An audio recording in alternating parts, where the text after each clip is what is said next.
सत्य तथ्यलाई उतार्ने हाम्रो अभियान, निष्पक्ष पत्रकारिता हाम्रो पहिचान, खोज पत्रकारिताको अर्को नाम नेपाल टक। आदरणीय दर्शकबिन नमस्कार, म आनन्द नाइस टेलिभिजनको विशेष प्रस्तुति नेपाल टकमा यहाँलाई स्वागत छ।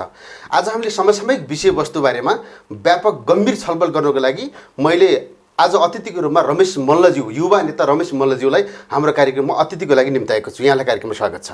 धन्यवाद। विषयवस्तु कहाँबाट सुरु गरौँ भन्दा, प्राय तपाईँहरू चाहिँ युवा नेताहरू कता कता ओझेलमा प्रति जानुभएको छ र युवा नेताहरूको कता कता चर्का फेसबुक स्ट्याटसहरू देख्ने गरिन्छ।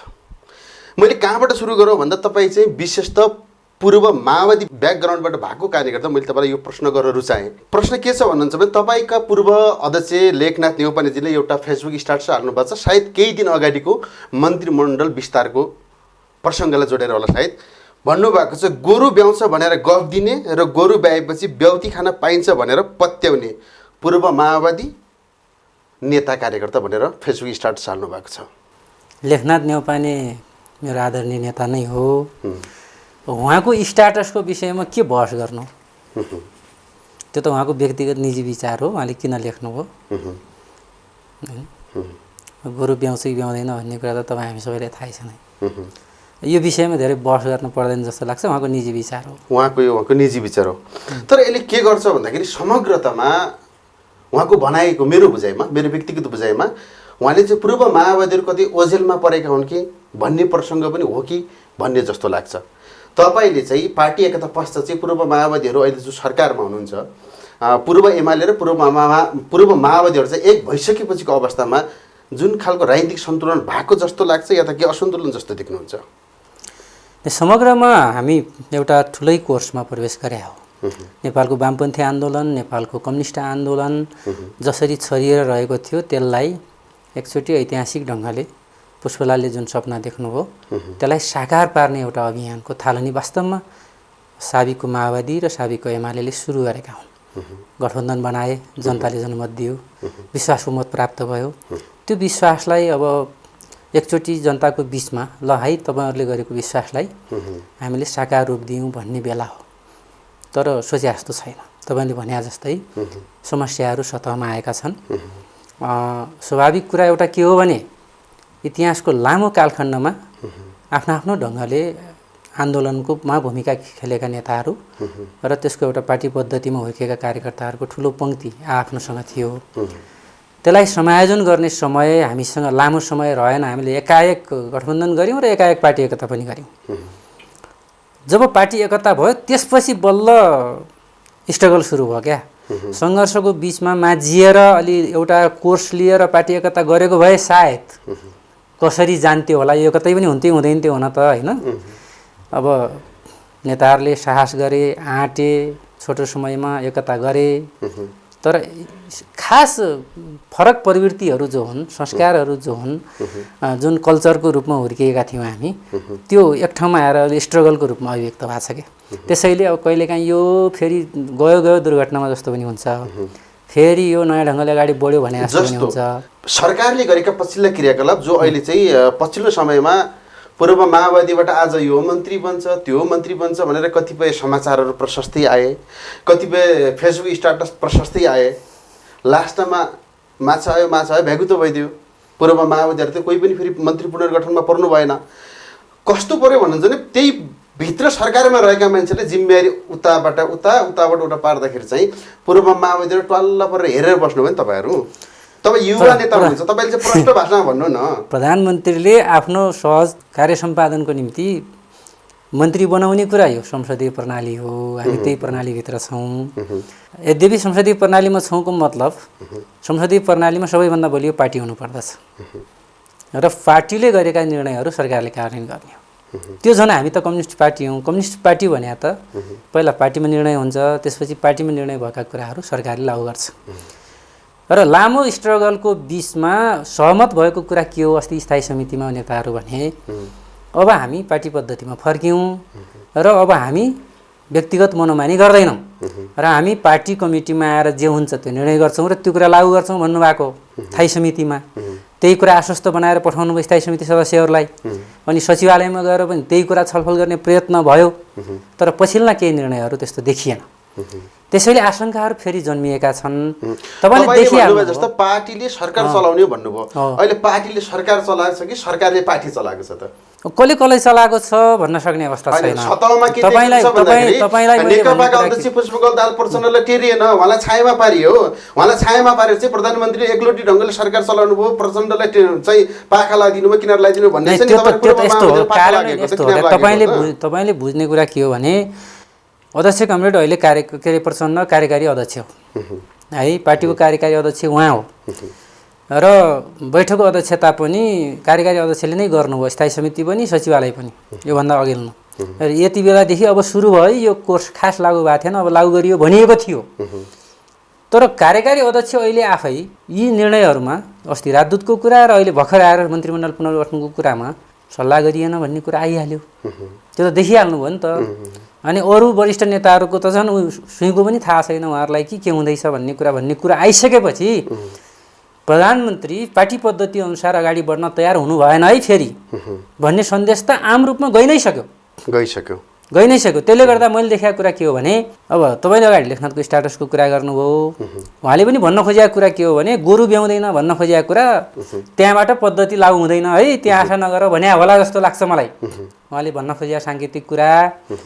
अब आशा गर्ने र नगर्नेको कुरा होइन कि तपाईँको भनाइलाई आधार मान्ने हो भने हो पार्टी एकताप्रति तपाईँ अलिकति आशंका पैदा भएर यसले दीर्घकालीन हिसाबले जनताको पक्षमा काम गर्दै गर्दैन नेताहरूले कार्यकर्ताको पक्षमा र सरकारले पार्टीको पक्षमा काम गर्दै गर्दैन भन्ने कुरामा आशंका बढेर गयो भन्नु खोज्नु भएको पार्टी एकताप्रतिको आशंका होइन पार्टी एकता सही ठाउँमा भएको र एकता हुनै पर्दथ्यो पार्टी एकता पछि पार्टीभित्र नेताहरू पद्धतिसँग ढङ्गले सञ्चालन हुने चल्ने सरकार पनि पार्टी पद्धतिलाई फलो गर्ने सरकारले पनि पार्टी निर्णयहरूलाई जनताको हितमा प्रयोग गर्ने एउटा कार्यकारी अधिकार प्रयोग गर्ने ठाउँ गभर्नमेन्ट भनेको अहिले कम्युनिस्ट पार्टीको 2/3 सरकार भएको बेला यो गर्ने कुरामा नेताहरू चुकिराख्नु भएको छ भन्ने हो त्यसैले उहाँहरूका जीवनभरमा आर्जेका कतिपय कार्यशैली होलान् संस्कृति होलान् तरिकाहरू होलान् तर ती तरिकाहरू पार्टी विधि र पार्टी पद्धति अनुकूल हुनुपर्दछ त्यो अनुकूल हुँदैनन् भने त्यो कुरा हामीले माफी दिन सकिँदैन र माफी दिनु हुँदैन किन मैले यो कुरा भनेको भने त्यसो हो भने त 8 लाख पार्टी सदस्य भएको नेकपामा अनि सबै पार्टी सदस्यहरूले आफूलाई जे मन लाग्यो त्यो गर्दै हिँडेपछि के हुन्छ हो ठ्याक्कै म तपाईलाई यहाँ रोक्न चाहन्छु तपाईहरु 8 लाख पार्टी सदस्य हुनुहुन्छ तर प्रधानमन्त्री केपी शर्मा ओलीले चाहिँ के देख्नुहुन्छ भन्दा पार्टीमा अन्य कुनै व्यक्ति योग्य नै देख्नुहुन्न एउटै व्यक्तिलाई तपाईँ अघि भर्खरै नाम लिनुभएको युवराज खतिवटा ज्यूलाई चाहिँ दोहोऱ्याइ तेरे हप्ताको अन्तरमा चाहिँ पार्टीको जिम्मेवारी थपिरहनुहुन्छ नि त तपाईँहरूको पार्टीभित्र त तपाईँहरू त योग्य नै होइन भन्ने कुरा उहाँले प्रमाणित गरिदिनु भयो नि त तपाईँहरू भन्नाले हामी सबै त योग्य होइन पनि मैले तपाईँलाई भन्न खोजे त्यो मन्त्री हुन लागि केही न केही कोर्स पुरा गरे हुनुपर्छ भने मतलब संसदभित्र सांसद भएको हुनुपर्दछ प्रतिनिधि सभाको सदस्य या राष्ट्रिय सभाको सदस्य हुनुपर्छ होइन हो त्यो भित्रबाट बनाउने हो मन्त्री अब प्रधानमन्त्रीले सामान्यतः मन्त्री आफ्नो अनुकूल नै खोज्छ किनभने कार्य सम्पादन बढी कसले राम्रोसँग गर्न सक्छ भन्ने कुरा उसको विश्वास पात्रै चाहिन्छ मन्त्रीमण्डलमा भन्ने कुरा हामीलाई थाहा छँदैछ सामान्यतः इजी पात्र प्रधानमन्त्रीले खोज्छन् है त्यो कुरामा पनि छुट्छ क्या तर कुरो के हो भने तपाईँले भने जस्तो एउटै पात्रको विकल्पै नदेखा जस्तो हुने कहिलेकाहीँ होइन हामीले त्यो देखिसक्यौँ पटक पटक बेहोरी हाल्यौँ एक दोस्रो कुरा अलिकति फरक मत राख्ने थोरै अलि क्रिटिकल्ली सोच्ने मान्छेहरू पार्टीमा पनि नहटाउने सरकारमा पनि नहटाउने हो भने हामीले समाज विकासको नियमलाई नै छोड्यौँ कि कतै हैन समाज विकासको नियम भने त के हो भने स्ट्रगलको बीचबाट अगाडि बढेर नै सामाजिक रूपान्तरण सम्भव छ नि त समाजमा सबै खालका प्रवृत्तिहरू हुन्छन् र त्यो प्रवृत्तिको बीचको द्वन्द्वबाट नयाँ कुरा आउँछ भन्ने हो नि त हाम्रो बुझाइ त मार्क्सवादले हामीलाई भने पनि त्यही हो हामी यदि मार्क्सवादी हौं साँच्चै हामी लेनिनवादी हौं साँच्चै भने विपरीतहरूलाई स्वीकार गर्नै नसक्ने अलिकति फरक धारबाट कुरा आउन थाल्यो भने त्यसलाई निषेध गरिहाल्ने आफ्नो अनुकूल मात्रै मान्छे खोज्ने हो भने त यो त कसरी कम्युनिस्ट पार्टी भयो कसरी कम्युनिस्ट पार्टीको नेता कार्यकर्ता भइयो भने यो त भएन नि त त्यसैले पार्टीको माथिल्लो तहमा भएका पार्टीको माथिल्लो तहमा भएर पनि राज्यको मुख्य भूमिकामा बसेका मान्छेहरूले सबैभन्दा बढी आफूलाई फर्केर हेर्न पर्यो समीक्षा गर्न पर्यो होइन भने हामीले यसलाई कम्युनिस्ट पार्टी बनाउँदै छैनौं भन्ने हुन्छ निष्कर्ष र त्यो कुरा मान्न पनि सकिँदैन भनेपछि तपाईहरुले चाहिँ वर्गीय धरातल बिर्सिनु भएन भन्न खोज्नु भएको हो एउटा वर्गीय धरातलको कुरा मुख्य त्यो आधारभूत कुरा भइहाल्यो कि त्यो बिर्सिनै भएन। दोस्रो कुरा पार्टी पद्धति पनि बिर्सिनु भएन हैन, यो त आधारभूत कुरा हो नि। पार्टी कम्युनिस्ट पार्टी त्यसमा पनि सर्वहारा वर्ग श्रमजीवी वर्गको पार्टी हो, त्यसले गर्ने हरेक कामहरू जस्तो तपाईले एउटा कुरा प्रश्न भनिदिनु न, जस्तो पार्टी अध्यक्ष पुष्पकमल दाहाल हुनुहुन्छ, कार्यकारी हो नि त उहाँ त हैन, तर प्रधानमन्त्री केपी शर्मा ओलीजी हुनुहुन्छ।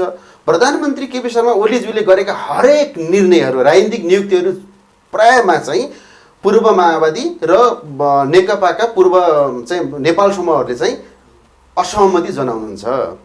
असहमति जनाउने भन्दा अरू कुनै काम देखिँदैन के, तर फेरि केही दिनपछि त्यो कुरा आफ सेलाउँछ। हो मैले ठिक भने? यस्तो हो, जति कुराहरू सहमतिमा छलफल गरेर नेताहरूको बिचमा एउटा आपसी समझदारीमा हुन्छन् ती निर्णयहरू विवादमा छैनन् आएका है। जुन निर्णयहरू एकलौटी ढङ्गले हुन्छ, नेतृत्वलाई जानकारी दिइन्न, अब आफ्नो लेभलका नेताहरू तपाईँ हेर्नु न, देशमा एकचोटि प्रधानमन्त्री भइसकेका कति छन् पार्टीभित्र हामीले देखिराखेका छौँ। वरिष्ठ नेताहरू पूर्व प्रधानमन्त्री भएर बस्नु भएको छ, देश चलाइसकेका, देशको नेतृत्व गरिसकेका, पार्टीको नेतृत्व गरिसकेका नेताहरूको टिम हो नि त नेकपा अहिले त हैन। नेकपा भनेको त्यस्तो कोही एउटा विशेष पात्र नेता र अरू बाँकी अरू सबै सामान्य स्तरका कार्यकर्ता भएको पार्टी त होइन। त्यो लेभलको पार्टीमा 9 जनाको सचिवालय छ, धेरै ठुलो पनि छैन, त्योभित्र छलफल गरेर सल्लाह गरेर यो गरौँ यो नगरौँ भन्न सक्ने सुविधा पार्टीले दिएको छ उहाँहरूलाई। किनभने सङ्गठनात्मक निर्णय र महत्त्वपूर्ण राष्ट्रिय सन्दर्भमा गर्नुपर्ने निर्णय गर्ने अधिकार समेत सचिवालयमा केन्द्रित विधानले गरेको छ। उहाँहरूले सचिवालयमा 9 जनामा मजाले सुविधाजनक ढङ्गले निर्णय गरेर 1 वर्षपछि केन्द्रीय समितिमा ल्याएर पास गरे पनि हुने स्थिति छ नि त। यति सुविधा नेताहरूलाई पार्टीको विधानले दिएको छ भने त्यो सुविधाको भरपुर उपयोग गरे हुन्छ नि। 9 जनाले 9 दिन बसेर छलफल गरेर निर्णय गरे पनि त हुन्छ नि, के बिग्रिन्छ भने। अनि किन उहाँहरू 9 जनाभित्र पनि मान्छेलाई छलेर के अरे ढाँटेर लुकाएर छलेर छलछाम गरेर गर्न पर्यो भने त्यो त गर्न जरुरी छैन त। त्यो गर्न सक्ने अधिकार र सुविधा पार्टी विधानले दिएको छ। यत्रो लाखौं लाख पार्टी कार्यकर्ताहरूले त्यसमा विश्वास गरेका छन् भने यही कुराले गर्दा पार्टीको एकताको मर्म तपाईले भनिहाल्नु भयो। यसमा कहीँ न कहीँ पटक पटक पार्टीमा असमझदारी हुने गरेका छन् र एउटा अविश्वासको स्थिति सृजना हुने गरेको छ। त्यसले जनस्तरमा राम्रो सन्देश गएको छैन हैन। जनताबाट जुन वास्तवमा एउटा म्यान्डेट लिएर आएको पार्टी हो, जनमत जसरी लिएर आएको छ, यसको जनताको विश्वासलाई सम्मान त हामीले गर्न जान्न पर्यो हैन। हामीले त्यो गर्न सकिरहेका छैनौँ। यसले कहीँ न कहीँ हाम्रो जनमत प्रभावित भइरहेको छ। यो कुरामा नेताहरूले कम्तीमा आफूलाई फर्केर हेर्ने कि नहेर्ने, के उहाँहरू जाँदै गर्दा यो पार्टी पनि हामीले सधैँ पठाइदिने हो र उतै, त्यो त होइन नि हैन। नयाँ पुस्तामा पार्टी पुर्याउन पर्यो हैन। 20औं वर्षको सपना बोकेर पछि लागेका, 50औं वर्षको सपना बोकेर पछि लागेका जनता छन्, कार्यकर्ता छन् हैन। यत्रो ठुलो विश्वास छ, यसलाई त निरन्तरता दिने ढङ्गले सोच्न पर्यो नि त लिडरसिपहरूले भन्ने हाम्रो कुरा हो। त्यसैले जस्तो तपाईको भनाइलाई आधार मान्ने हो भने प्रधानमन्त्री केपी शर्मा ओलीले गर्नुभएका कतिपय तमाम कुराहरू चाहिँ सतैमै आएर चाहिँ विरोधाभासका कुराहरू प्रशस्त देखिने गरेका छन्। प्रधानमन्त्री केपी शर्मा ओलीज्यू मात्रै पहिलो र अन्तिम प्रधानमन्त्री त पक्कै पनि होइन।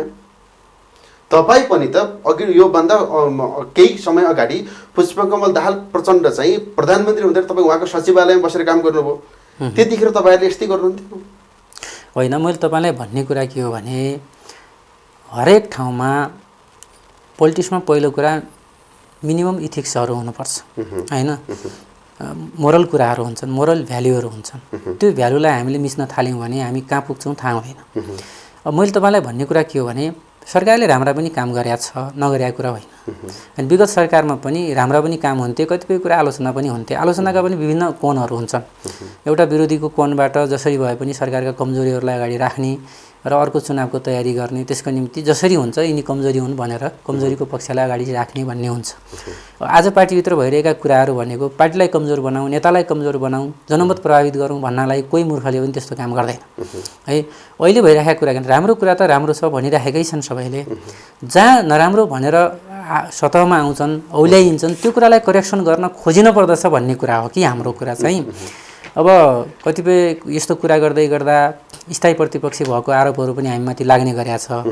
र हाम्रो कुरा के हो भने हामीलाई सरकारको विरोध गर्ने रहर हुन्छ भने आफ्नो सरकारको आफ्नै पार्टीको आफ्नै नेतृत्वको होइन कोही कार्यकर्तालाई त्यो रहर हुन्छ जनमत प्रभावित गरेर अर्को चुनावमा के भनेर जान्छौँ हामी होइन त्यो त हामीलाई पनि त त्यो जिम्मेवारी छ भन्ने त बोध्छ नि त त्यसैले हाम्रो कुरा के हो भने जति सक्यो सरकारका सकारात्मक पक्षहरूलाई पनि ओझेल पर्न नदिउँ भन्ने कुरामा हामी सचेतै छौँ तर छरपष्ट रूपमा सडकमा आउने गरी नेताहरूको बिचको असमझदारी अभिव्यक्त त यसरी हुनु भएन नि त यो कुरा त भन्न पाउनु पर्यो नि हामीले आज मुख्य नेताहरूले गल्ती गर्नु भएन नि त दुईटा अध्यक्षको बिचमै सल्लाह नहुने हो भने कसरी चल्छ पार्टी भने क्या कसरी चलाउनुहुन्छ उहाँहरूले देश जस्तो तपाईँ चाहिँ पूर्व माओवादीको स्कुलिङबाट आएको कार्यकर्ता पहिला पूर्व माओवादीहरूमा के हुने गरिन्थ्यो अरे भन्दाखेरि पार्टीले एक हप्ता अगाडि चाहिँ सर्कुलर जारी गर्थ्यो अरे यो खालको विषयवस्तुमा उठान गर्दाखेरि यो खालको विषयवस्तुलाई उठाउँदाखेरि चाहिँ के हुन्छ भनेर तल्लो तहका कार्यकर्तासम्म चाहिँ एक खालको सुझाव लिने गर्दथ्यो अरे अहिले चाहिँ दुईटा अध्यक्षको दिमागमा के छ त्यो चाहिँ एकछिन पछाडि बस्ने बैठकमा एकछिन अगाडिसम्म पनि थाहा हुँदैन भन्ने छ नि यो कतिसम्म सत्य हो त्यो त अवस्था हेरेर हुने कुरा हो हेर्नुहोस् होइन पार्टी महाधिवेशनमा 6 महिना पहिलेदेखि फोरम सुरु गरिन्छ होइन त्यो एजेन्डा पहिले पठाइन्छ प्रतिवेदन पहिले पठाइन्छ सेन्ट्रल कमिटीका पनि महत्त्वपूर्ण बैठक बस्न परे केही राष्ट्रिय स्तरका महत्त्वका घटनाहरूको बारेमा निर्णय लिन पर्ने स्थिति भयो भने एजेन्डा पहिल्यै दिइन्छ तपाईँहरू धारणा बनाएर आउनुहोस् भनेर केन्द्रीय समितिका सदस्यहरूलाई बोलाइन्छ अथवा जुन कमिटी बस्ने हो त्यो कमिटीमा एजेन्डा पहिला पठाएर छलफल कतिपय यस्ता आकस्मिक निर्णयहरू गर्नुपर्ने हुन्छ जहाँ एजेन्डा तुरुन्त पठाएर पहिल्यै छलफल गर्न पर्ने स्थिति नहुन सक्छ त्यो परिस्थितिले निर्धारण गर्ने कुरा हो त्यसैले यो त्यहाँ हुन्थ्यो यहाँ भएन अथवा अर्को पार्टीमा हिजो थिएन हामीसँग मात्रै थियो भन्ने मेरो कुरा होइन कि त्यो हरेक पार्टीमा हुन्छ सामान्य एउटा सामाजिक संस्था सञ्चालन गर्ने मान्छेहरूले त यस्ता विधि नम्सेहरू पुरा गर्छन् भने यो पार्टीको कुरा हो सिङ्गो देश चलाउने भने पार्टीको कुरा हो त्यो परिस्थिति अनुसार निर्धारण गर्ने कुरा हो त्यो मैले तपाईँले भनिहाल्नुभयो हो तपाईँले भनेको कुरा कल्चर थियो हिजोको पूर्व अरू पार्टीमा पनि थियो होला जस्तै पूर्व एमाले जो अहिलेको नेकपा छ पूर्व माओवादी जो नेकपा छ हिजो त्यहाँ पनि सिस्टमहरू थिए नभएको कुरा होइनन् मैले भन्न खोजेको कुरा के हो भने त्यो परिस्थितिले निर्धारण गर्ने कुरा हो कतिपय कुरा सहयोद्धाहरूलाई नै सरप्राइज दिने गरी एजेन्डा लुकाएर राख्ने कुरा एउटा पक्ष हो तर परिस्थितिले खालको वातावरण सिर्जना गर्नु ठिक हो तर के हुन्छ भन्दाखेरि नेतृत्व बीचमै छलफल हुँदैन हैन पार्टी अध्यक्षले थाहा हुँदैन एकछिनपछि चाहिँ सरप्राइज ढङ्गले नयाँ निर्णय आउँछ एकछिनपछि अर्को अध्यक्षले चाहिँ वितृष्णा जनाउनुहुन्छ विरोध जनाउनुहुन्छ कार्यकर्ता तहसम्म चाहिँ यसका विरोधाभासका भाषणहरू फेसबुक स्ट्याटसदेखि लिएर व्यापक हिसाबले छ तहमै मैले सुरुमैदेखि भनिहालेँ कि यो धेरै पटक यही कुरा भनिराख्नुपर्ने विषय त भएन यसो गरौँ त यो विरोधका लागि विरोध होइन जनताहरूमा र नेता कार्यकर्ता बिचमा सरस्पष्ट रूपमा देखिएका कुराहरू मन्त्रीहरू चाहिँ कसरी हुन्छ पैसा कमाउने र पैसा कमाएर चाहिँ कुनै ठाउँमा पद पाउने त्यो पद पाएर अझ ठुलो चाहिँ मन्त्रालय लिने त्यो मन्त्रालय लिएर फेरि अझ धेरै पैसा कमाउने भन्नेतिर मात्रै ध्यान गएको देखिन्छ भन्ने जनताले आरोप लगाउँछन् के र सँगसँगै तपाईँले देख्नु भएको छ खुला मञ्चमा ड्युटी खेलमा मान्छेहरू भोकको लागि कोरोना कहर कोभिड-19 को कार्यकर्ता व्यापक हिसाबले चाहिँ तहस नहस भएका छन् एक छाक भातको लागि मान्छे 4 घण्टा हिँडेर आउँछु भनेर भनेका टेलिभिजनहरूमा युट्युबहरूमा प्रशस्तै देख्न पाइन्छ तपाईँका कुनै नेताहरू या त तपाईँका मन्त्रीहरू कोही चाहिँ टुटी खेलमा गएर कहिले एक बोरा चामल बाँडेको देख्नु भएको छ के हो त्यो यस्तो छ राजनीति गर्ने भनेको जनतालाई ढाँट्ने छल्ने हो त त्यस्तो कुरा भएन कि अब यो त ढाँटेको छलेको जस्तो देखियो नि नेता अहिलेसम्म नेकपाका कुनै नेताहरू त्यहाँ गएर चाहिँ खुला मञ्चमा एक बोरा चामल बाँडेको देख्नु भएको छ खुला मञ्चमा गएर एउटा मन्त्रीले एक बोरा चामल बाँधेर समस्याको समाधान हुँदैन मेरो कुरा मन्त्रीले त पोलिसी बनाउन पर्यो कि भोकमा परेको जनतालाई राहत कसरी दिने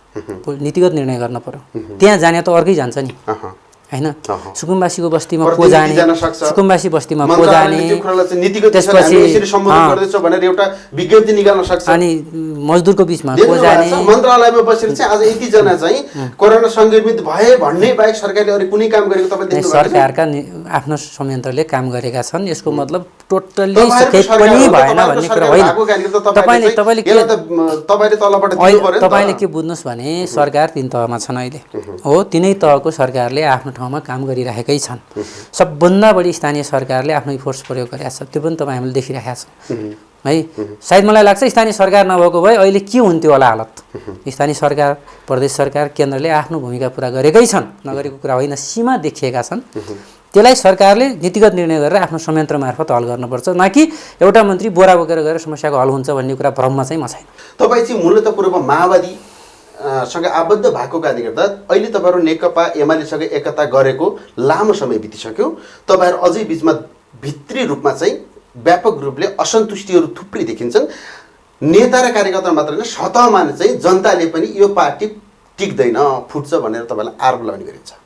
यो विषयवस्तुलाई तपाईँहरूसँगमा कार्यक्रममा अन्त्यमा जोड्नेछु। तपाईँ चाहिँ पूर्व माओवादी ब्याकग्राउन्ड भएको कारणले गर्दा 10 वर्ष जनयुद्ध लड्दै गर्दा तपाईँहरू चाहिँ अहिले एमालेसँग चाहिँ मिल्नु भएको छ, तर आफ्नै सहकर्मी पूर्व अहिले चाहिँ विप्लव समूह, त्यसपछि वैद्य समूह, लगभग अन्य थुप्रै पार्टीहरू तपाईँसँग फुटेर छुट्यो, अन्य ठाउँमा गएर विद्रोह गर्दै हुनुहुन्छ नि, यसलाई के भन्नुहुन्छ? होइन, यस्तो हो।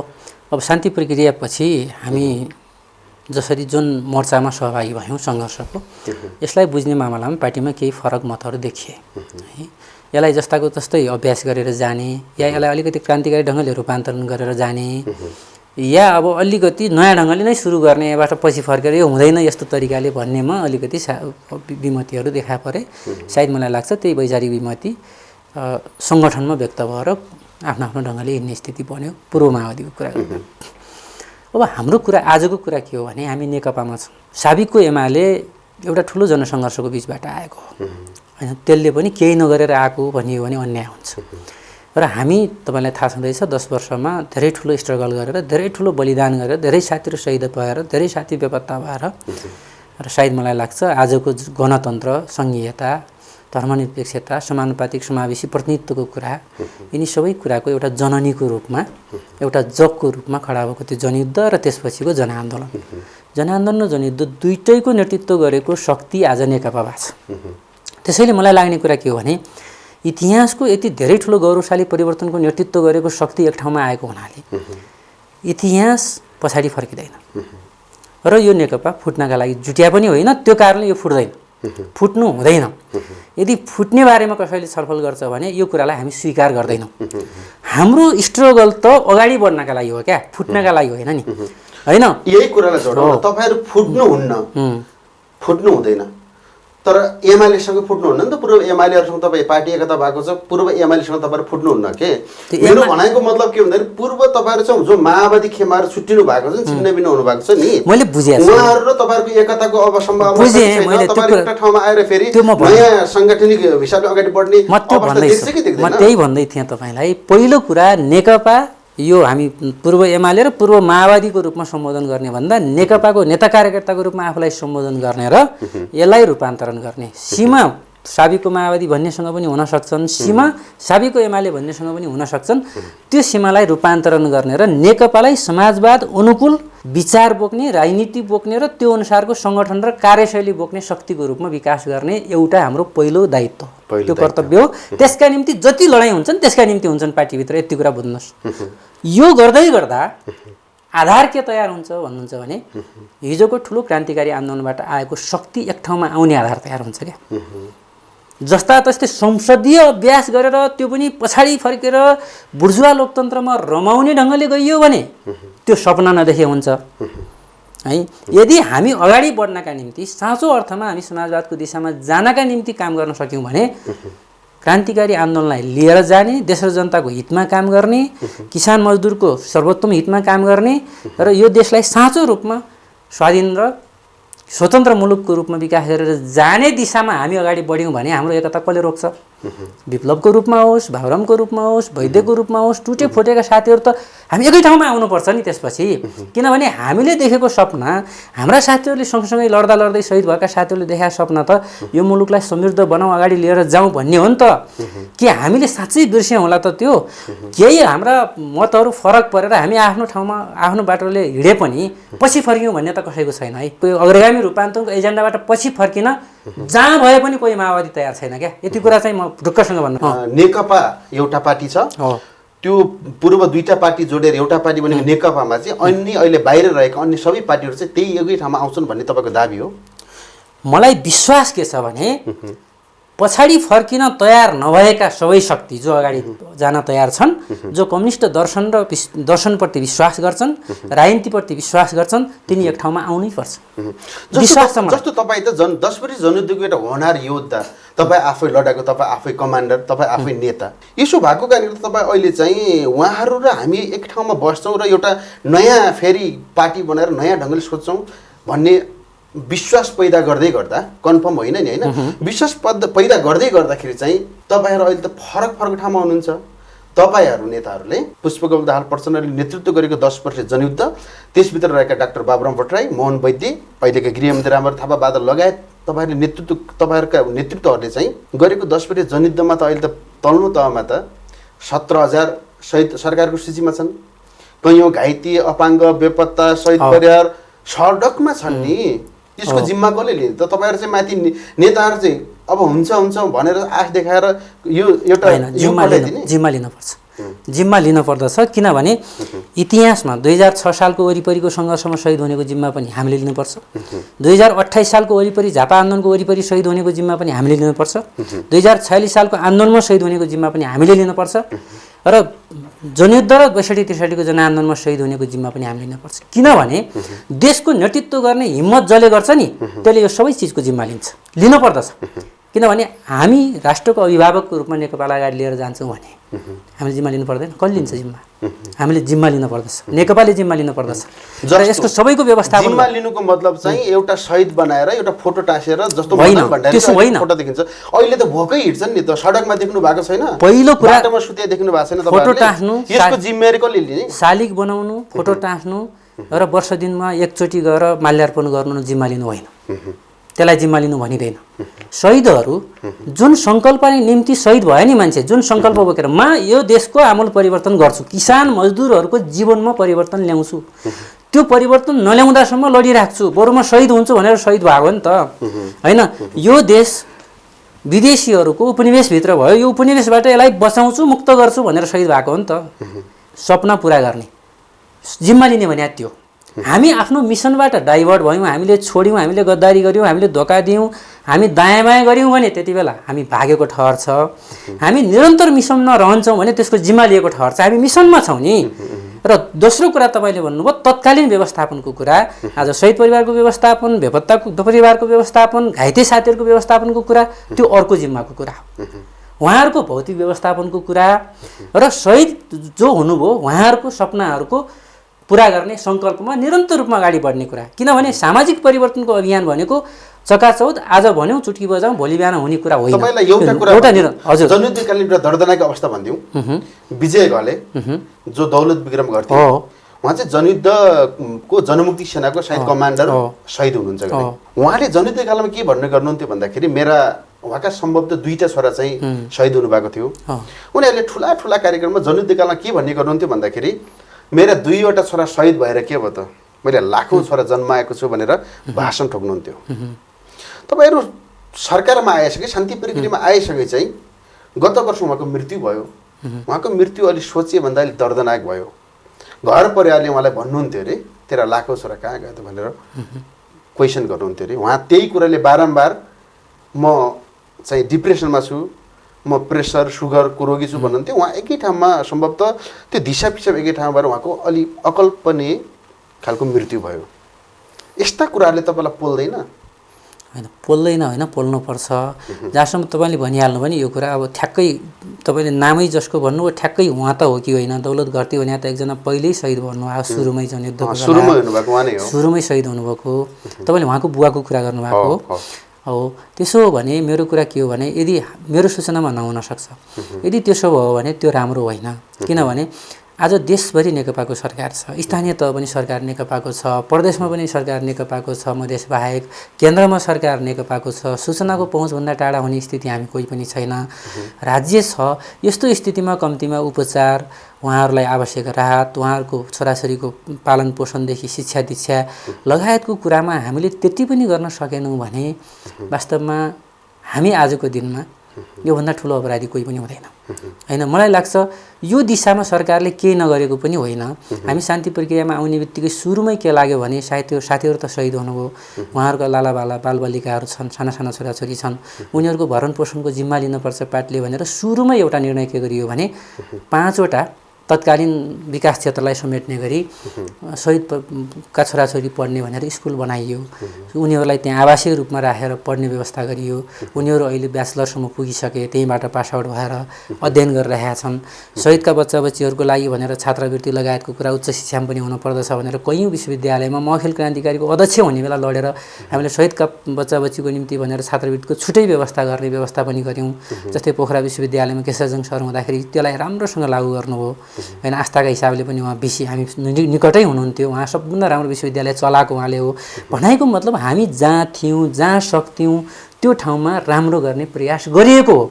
र शहीद परिवारको तत्कालीन व्यवस्थापनको लागि राहत होस् भनेर 10 लाख रुपियाँ कम्ती उहाँहरूको राहतको निम्ति पनि काम गरेको भनेर सरकारले निर्णय गर्यो, त्यो दियो। बेपत्ताहरूलाई पनि केही न केही राहत होस् परिवारलाई भनेर त्यो पनि गरियो।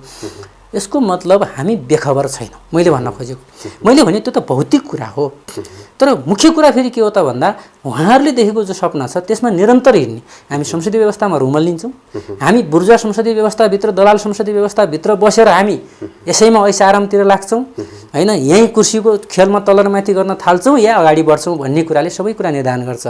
त्यसैले आनन्दजी मैले तपाईँलाई भन्ने कुरा के हो भने हाम्रो यात्रा यहाँ रोकिँदैन। यदि कोही रोकिन खोज्छ भने हामी रोकिँदैनौँ। म यो कुरा सङ्कल्प गरेर तपाईँ अगाडि के भन्न चाहन्छु भने हामीसँग आज सिँगै आधा उमेर बाँकी छ। हामी जुनसुकै लडाइँमा फेरि पनि शहीद हुनुपर्छ भने त्यसका निम्ति पनि तयार छौँ, तर हामी यो यात्रा रोक्दैनौँ। म तपाईँलाई भन्न चाहन्छु समाजवादी हामी हिजो जनवादी क्रान्तिको निम्ति भनेर हिँड्यौँ। आधारभूत हिसाबले पुँजीवादी जनवादी क्रान्तिका आधारभूत कुराहरू पुरा भएका छन्। गणतन्त्र आयो, सङ्घीयता आयो, समानुपातिक समावेशी प्रतिनिधित्वको कुरा गरेका छौँ। तल्लो तहका मान्छे पनि राजनीतिक प्रतिनिधित्व गर्ने ठाउँमा पुगेका छन्। तर आर्थिक जीवनमा परिवर्तनका निम्ति लड्ने भनेको समाजवादका निम्ति हो। जनताको आर्थिक जीवनको परिवर्तनको लागि लडिने त्यो सङ्घर्षमा हामी जानेर हामीलाई आवश्यकता पर्छ, हामीलाई त्यहाँ सुम्पिन तयार छौँ। त्यसैले यो लडाइँ छोडिँदैन। यो हाम्रो पुस्ताले नेतृत्व गर्छ। हाम्रो कुरा के हो भने अहिले पनि हामीलाई के विश्वास छ भने जुन आन्दोलनको नेतृत्व विगत लामो समयदेखि संसदीय राजनीतिमा होस् या क्रान्तिकारी जनयुद्धको राजनीतिमा होस् त्यसबाट आएका नेताहरू हामीसँग हुनुहुन्छ। हामीलाई विश्वास के छ भने उहाँहरूले 8-10 वर्ष कति हो उहाँले सक्ने त्यति उहाँहरूलाई हामीलाई मार्गनिर्देशन गर्नुहुन्छ। त्यसपछि नयाँ पुस्ताले नेतृत्व गर्ने हिम्मत गर्नुपर्छ। आदरणीय दर्शकहरू, उहाँ जस्ता युवा नेताहरूको साहस आँटलाई हामीले उच्च सम्मान गर्दछौँ। हामी लगभग कार्यक्रमको अन्तिममा छौँ। तपाईँलाई मैले अब गर्नुपर्ने बाँकी अन्तिम कुरा के छ भन्नुहुन्छ भने तपाईँहरू पूर्व माओवादीहरू चाहिँ हिजो मालेवाद मान्नुहुन्थ्यो, एमालेहरू चाहिँ जब मान्थे। दुईटा बिचको तात्विक भिन्नता खास के चाहिँ यसबारे थोरै भनिदिन्छु। उहाँहरूले के मान्नुहुन्थ्यो भन्दा पनि नेकपाभित्र आइसकेपछि अहिले साबिकको माओवादीले मार्क्सवाद लेनिनवाद मान्थ्यो र जनताको जनवाद बहुदलीय जनवादलाई सिद्धान्तको रूपमा ग्रहण गरेर अगाडि बढिरहेको थियो होइन आजको परिस्थितिमा भनेर। हामी मार्क्सवाद लेनिनवाद माओवाद मान्थ्यौँ र 21औं शताब्दीको जनवाद भन्थ्यौँ। अब जनवादका आधारभूत कुरा मैले अगाडि नै भनिसकेँ। नयाँ जनवादको रूपमा भनौँ या बहुदलीय जनवादको रूपमा भनौँ या 21औं शताब्दीको जनवादको रूपमा भनौँ, हामीले डेमोक्रेसीको निम्ति लड्यौँ होइन। आधारभूत हिसाबले त्यसलाई चाइनामा माओ सेतुङ न्यू डेमोक्रेसी भन्नुभयो होइन। त्यसपछि रसियामा पनि जनवादकै रूपमा व्याख्या गर्नुभएको थियो सुरुमा लेनिनले, पछि समाजवादी कार्यक्रम बनाएर आउनुभयो। त्यसैले हामीले अहिले भन्ने कुरा के हो, हाम्रो बुझाइ के हो भने आधारभूत हिसाबले जनवादका कामहरू पुरा भएका छन्। डेमोक्रेसी भनेको पोलिटिकल डेमोक्रेसीको रूपमा आयो, तर इकोनोमिक डेमोक्रेसी जनताको बिचमा आएको छैन। त्यो समाजवादी कार्यक्रमले मात्रै ल्याउँछ। त्यसैले पछि फर्केर गरिने सबै बहसहरू पुरातनपन्थी बहस हुन्। यदि कसैले जबज चाहियो अहिले भन्छ भने त्यो अगाडि बढ्न चाहन्न। कसैले 21औं शताब्दी जनवाद चाहियो अब भन्न फेरि भन्छ भने त्यो पनि पछाडि फर्किन खोज्यो, त्यो अगाडि बढ्न खोजेन भन्ने बुझ्नुपर्छ। मार्क्सवाद लेनिनवादलाई टेकेर हामीले समाजवादी कार्यक्रम बनाएर नेपालको सन्दर्भमा अगाडि बढ्नुपर्छ। अब हामी त्यसमा माओवादका आधारभूत कुरा पनि आउँछन्, 21औं शताब्दीका जनवादका आधारभूत छुटाउन नहुने कुरा पनि आउँछन्, जनताको जनवाद के अरे बहुदलीय जनवादका आधारभूत कुराहरू जो आधारभूत बेसिक कुराहरू छन् नि, फ्रिडमका कुरा छन्, प्रतिस्पर्धाका कुरा छन्, तिन त आइहाल्छन् नि भोलिको कार्यक्रममा पनि। तर त्यो कार्यक्रम जनवादी बनाउने हो भने हाम्रो कार्यक्रम पुरातनपन्थी हुन्छ। हामी अग्रगामी नेतृत्व गर्दैनौँ समाजको।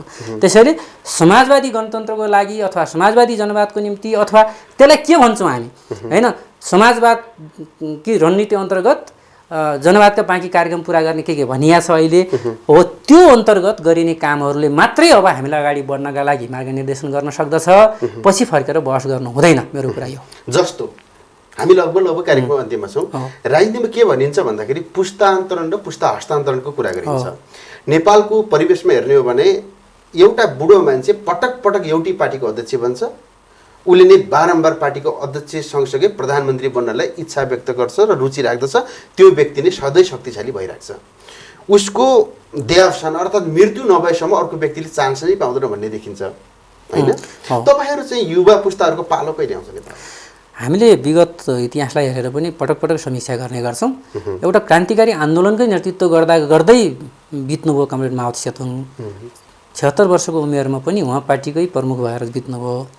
हामीले विश्व कम्युनिस्ट आन्दोलनको समीक्षा गर्दा पनि उहाँले नेतृत्व हस्तान्तरण गर्नका लागि अलिकति समय पाउनु भएन, या लड्दै सधैँ संशोधनवादी अवसरवादीसँग लड्दै बित्न पर्ने स्थिति भयो। त्यो दुःखद कुरा भयो। त्यसबाट शिक्षा लिनुपर्छ पनि भन्छौँ हामी एकातिर। अर्को हामी संसदीय व्यवस्थाभित्रबाट आयौँ फेरि नेपालका कम्युनिस्टहरू भन्ने फेरि अलि धेरै जसो त्यहाँ पनि करिब पुरानो नेताको देहावसान नहुँदासम्म नयाँले पालो नपाउने जस्तो स्थितिको बिचबाट हामी गुज्रेका छौँ। नेतृत्व हस्तान्तरण सम्बन्धी, पुस्तान्तरण सम्बन्धी या सङ्गठनात्मक कार्यविभाजन सम्बन्धी त हामीले केही न केही नयाँ विधिको विकास नगरिकन हामी अगाडि बढ्न सक्दैनौँ। यिनी हाम्रा सीमा छन्। किनभने हामीले विधिमा बनाउने हो कि 2 कार्यकाल भन्ने हो कि, जस्तै चिनियाहरूले अहिले म्यानेज गरे नि, चिनियाहरूले के म्यानेज गर्यो भने फर्स्ट लिडर्सको रूपमा 2 कार्यकाल भन्ने, योभन्दा अगाडि अब अहिले त त्यो पनि हटाउलान् जस्तो छ फेरि। कम्तीमा एउटा म्यानेज गरेर नयाँ पुस्ता ट्याक नेतृत्वमा आएर अहिले सी जिङपिङसम्म सक्यौँ भने क्रान्तिकारी आन्दोलनलाई लिएर जाने, देश र जनताको हितमा काम गर्ने, किसान मजदुरको सर्वोत्तम हितमा काम गर्ने र यो देशलाई साँचो रूपमा स्वाधीन र स्वतन्त्र मुलुकको रूपमा विकास गरेर जाने दिशामा हामी अगाडि बढ्यौँ भने हाम्रो एकता कसले रोक्छ? मैले तपाईँलाई सोध्न खोजेका, तपाईँले भन्न खोजेका केही कुरा छन्, अन्तिममा भनिदिनुहोस् न। अब नेपालीहरूको चाड बडा दसैँ पनि अगाडि आउँदैछ। अब तिहार, छठ लगायतका अब विभिन्न खालका पर्वहरू पनि छन्। नेपाली समाज भनेको बहुसांस्कृतिक मुलुक हो, हामीलाई थाहा छँदैछ। अब हाम्रा अगाडि फेरि अर्को ठुलो चुनौतीको रूपमा महामारी छ, कोभिड छ। कोभिडले सिङ्गो देश आक्रान्त बनाएको छ। काठमाडौँ त झन् धेरै प्रभावित छ, तपाईँ हामी सबैलाई थाहै छ। अब कोभिडको महामारीका विरुद्ध सङ्घर्ष, सचेततापूर्वक सङ्घर्ष गर्दै परम्परागत ढङ्गले मनाउने खालको ढङ्गले दसैँ तिहार मनाउनेतिर कोही नलागौँ, तर दसैँ तिहारमा अब भौतिक दूरी कायम गर्दै खुसी नै भएर, सुखी नै भएर दसैँ मनाउँ। सम्पूर्ण देशवासी, मेरा आमा बुवा, दाजुभाइ, दिदीबहिनीहरूलाई र स्वयं आनन्द सर लगायत यहाँको हाम्रो टिम सबैलाई विजया दसैँको लागि म हार्दिक शुभकामना व्यक्त गर्न चाहन्छु। आदरणीय दर्शकबिन, 2/3 बहुमतको नेकपाले पुस्तान्तरण र पुस्ता हस्तान्तरणको नीति अपनाएरै रमेश मल्ल जस्ता युवा नेताहरूलाई हामीले चाँडै नै एउटा नेतृत्वमा देख्न पाऊँ भन्ने आशा र अपेक्षासहित तपाईँहरूलाई बडा दसैँको, हिन्दूहरूको महान चाड बडा दसैँको शुभकामना दिँदै म र मेरा अतिथिलाई र मेरा सम्पूर्ण टिमहरूलाई बिदा हुने अनुमति चाहन्छौँ। अहिलेलाई धन्यवाद, नमस्कार।